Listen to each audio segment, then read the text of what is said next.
Bonjour à toutes et à tous et merci de votre fidélité. Le roi Hérode, qui pensait avoir fait taire la contestation religieuse de son peuple en faisant décapiter Jean-Baptiste, se trouve confronté à un nouveau prédicateur dont tout le monde parle. Qui est cet homme dont j'entends dire de telles choses ? Il est plus facile de tuer un homme qu'une idée ou une espérance, écrivait Antoine Nuis. Le projet de Dieu, même s'il est confronté aux petits et grands travers de notre humanité, poursuit son chemin et rien ne peut l'arrêter. Les prophètes, comme Élie, se succèdent et passent, mais Dieu et sa parole demeurent. Mieux encore, il s'incarne en son Fils Jésus, celui dont tout le monde parle et qu'Hérode aimerait voir.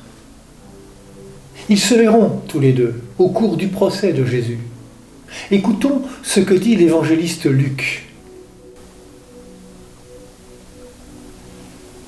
À la vue de Jésus, Hérode éprouva une joie extrême. En effet, depuis longtemps, il désirait le voir à cause de ce qu'il entendait dire de lui, et il espérait lui voir faire un miracle.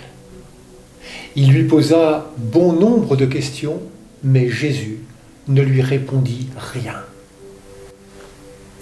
Ce qu'Hérode ne comprend pas, c'est que ce que Jésus a à dire, il l'exprime par tout son être, toute sa vie. Ce qu'Hérode ne comprend pas, c'est que la parole de Dieu, le message que Dieu veut adresser aux humains, c'est la personne même de celui qu'il va faire condamner à mort. Le silence de Jésus, sa mort, sa résurrection sont parole de Dieu. Tout ce qui constitue sa vie est parole de Dieu.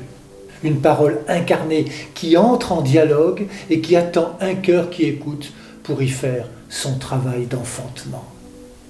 Vais-je, en ce jour qui commence, être un cœur qui écoute ce que Dieu a à nous dire ? Bonne journée à toutes et à tous, prenez bien soin de vous et des autres.